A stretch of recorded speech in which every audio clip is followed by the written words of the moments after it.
Hello, ladies and gents! This time around we are going to try something new by looking at everyday scenarios you see on the battlefield, both good and bad.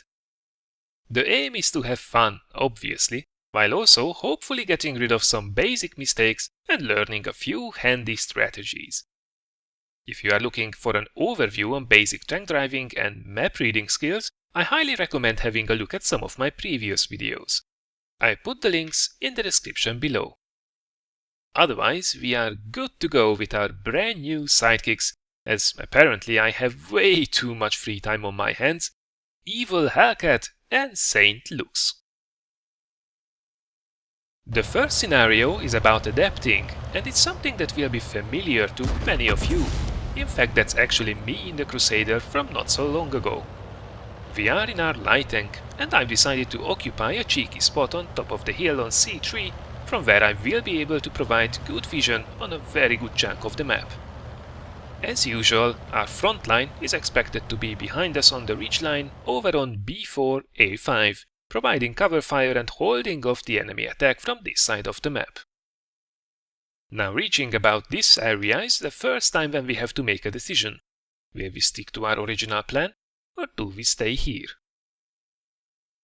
While staying would not be the worst idea ever, at this stage we can still push on to the far corner, hoping that the team will catch up with us eventually.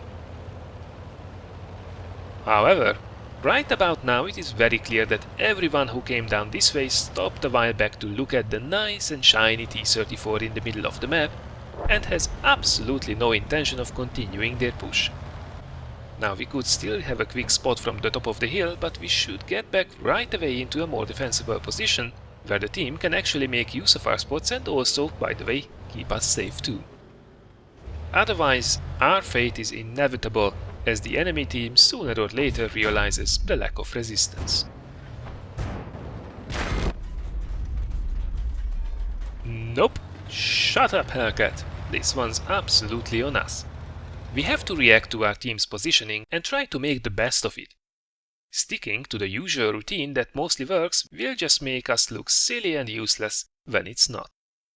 Flexibility is key. The second lesson is about using your armor effectively.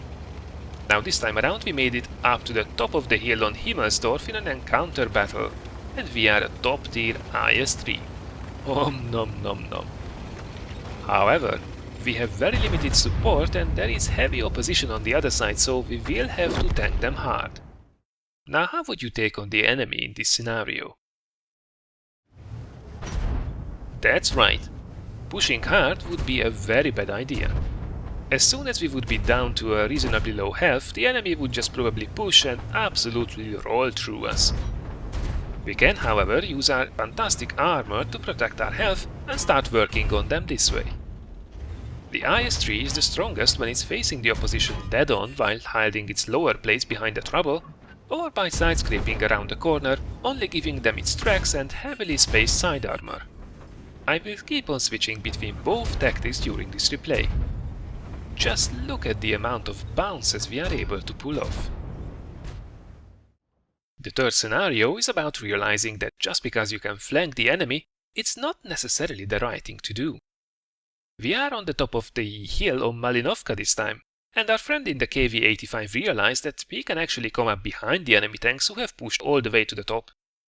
Question is, should he or shouldn't he? Well, he eventually decides to go for it, as he knows that flanking is good. But he probably immediately regrets his decision. Yeah, it didn't last too long now, did he? While flanking is great, you always have to think about how much you will expose yourself doing so. In this case, it was inevitable that he will be shot up by 2/3 of the enemy team all camping at the base of the hill, which is 99% of the cases like this, so pushing there and then was not the right decision to make. Always think about where the enemy is likely to be and if they can shoot you while you make your move. Just because you can, it doesn't mean you should. And finally, something that happens a lot, especially after patch 9.14.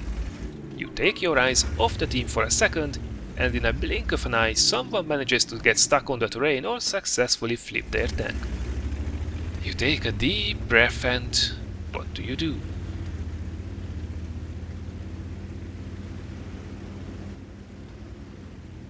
Well, this one's quite obvious, isn't it? And yet, I see so often people completely ignoring their stuck teammates.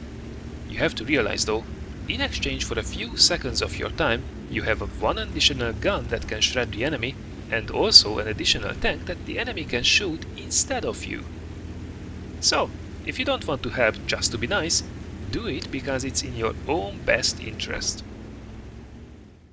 Alright, this was then the pilot episode of the World of Tanks Good or Bad series. I hope you had at least as much fun watching it as I had making it. If you did, thanks a lot for considering giving it a like or sharing it. There is still a lot more content coming up still during the rest of the week, so stay tuned. Have some excellent matches everyone, and I look forward to seeing you again in one of the next videos.